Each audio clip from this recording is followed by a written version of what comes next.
আমার রাজনৈতিক জীবনে যখন স্কুল লাইনে পড়ি পাকিস্তান আমলে, আমার রাজনৈতিক জীবনে প্রথম জনসভায় বক্তৃতা দেই আমি এই মাঠে। কাজে এটা আমার এই মতিঝিল এলাকা অনেক কিছু চোখের সামনে ভাসে, যে কি কারণে আমরা সেই সময় মুক্তিযুদ্ধ গেলাম, মুক্তিযুদ্ধ করলাম, মুক্তিযুদ্ধের পরে আবার আওয়ামী লীগ ক্ষমতায় এসে কিভাবে সেই মুক্তিযুদ্ধের স্বপ্নকে ধূলিসাৎ করে দিল। আমি বিস্তর বলতে চাই না, এবং সেই স্বপ্ন ধূলিসাৎ করার পরে আবার ৭৫-এ কিভাবে শহীদ রাষ্ট্রপতি জিয়া রহমানের আবির্ভাব ঘটল, এবং জিয়া রহমান এসে এই দেশে, যে দেশের মানুষ স্বাধীনতার পরে না খেয়ে মারা গিয়েছে, আজকে মাহাদি আমিন জিয়া রহমান সম্পর্কে বেশ কয়েকটি কথা বলেছেন, যে সংস্কারের কথা যদি বলতে হয় তাহলে এই দেশের প্রথম প্রধান সংস্কার হলো শহীদ রাষ্ট্রপতি জিয়া রহমান। জিয়া রহমান যখন রাষ্ট্রের দায়িত্বে নেয় তখন এই দেশ চলছিল না, মানুষ খাবার পাচ্ছিল না, পরনে কাপড় ছিল না, সেনাবাহিনীতে ডিসিপ্লিন ছিল না, কাউন্টার হচ্ছিল। এই যে পুলিশ, তাদেরকে হাফ প্যান্ট পরা লাঠি হাতে ধরায় দেওয়ার মতো অবস্থা হয়েছিল। শিক্ষাঙ্গনে কোনো পড়াশোনা ছিল না, কোথাও কোনো ডিসিপ্লিন ছিল না, আওয়ামী লীগের লুটতরাজের কারণে।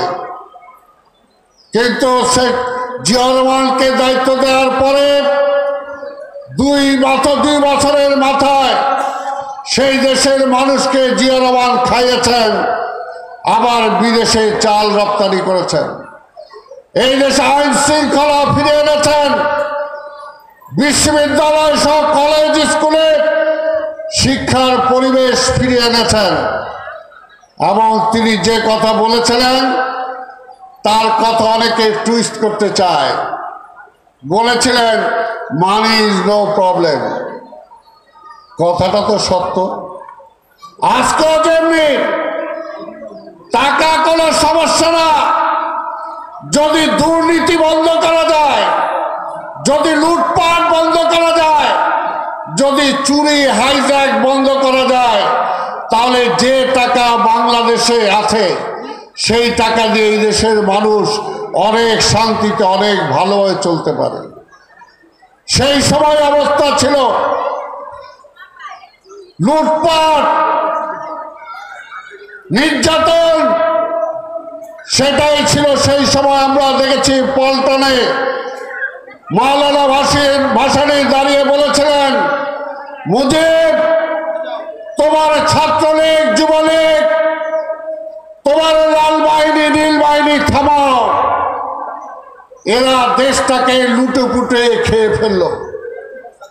তখন আওয়ামী লীগের নেতারা বলেছিলেন, আমার নেতা কর্মীরা এত কষ্ট করেছে, এত জেল খেটেছে, না হলে কিছু খাইলই। ওই যে বলছে কিছু খাইলই, দেশও খায় ফেলছে, শেখ মুজিবরাও খায় ফেলছে। আজকে যারা আওয়ামী লীগ আর বিএনপিকে মিলাতে চান তাদেরকে বলি, গত 15 থেকে 17টা বছর এই বিএনপির নেতা কর্মীরা বাড়িতে শান্তিতে ঘুমাতে পারে নাই। বিএনপির নেতা কর্মীদের বাড়ি ঘর দখল করেছে আওয়ামী লীগাররা, ব্যবসা প্রতিষ্ঠান দখল করেছে আওয়ামী লীগাররা। এই যে মতিঝিল কলোনি আছে, চাকরি যারা করেন বিএনপি করার কারণে অনেকের চাকরি খেয়ে ফেলেছে। আমাদের ছেলেমেয়েরা বিশ্ববিদ্যালয়ে যেতে পারে না এই পড়াশোনার জন্য।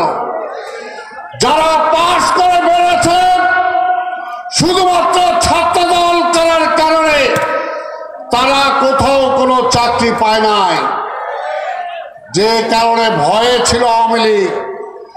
আওয়ামী লীগের নেতা ওবায়দুল কাদের বলেছিলেন, যদি এই রকম কোনো পরিবর্তন হয় এক রাত্রে কয়েক লক্ষ লোক মারা যাবে, এবং ঘটনা কিন্তু ঠিক, মারা যেত। এত অত্যাচার করার পরে এই যে আমাদের ছাত্র দলের ছেলেদেরকে যেভাবে গুম করা হয়েছে, খুন করা হয়েছে, হত্যা করা হয়েছে, সেটার জন্য অবশ্যই আমাদের বুকে সবার আগুন জ্বলে। সেই আগুনে আওয়ামী লীগের বাড়িঘর সব জ্বলে যাওয়া উচিত ছিল, কিন্তু আমাদের নেতা তারেক রহমান একটা ঘোষণা দিয়েছেন, এক ঘোষণার মধ্যে বলেছেন আপনার সব কিছু দখল হয়ে গেল, এই মুহূর্তে আপনার কোনো কিছু ফিরে আনার জন্য যাবেন না, যাতে দেশে উচ্ছৃঙ্খল সৃষ্টি হয়।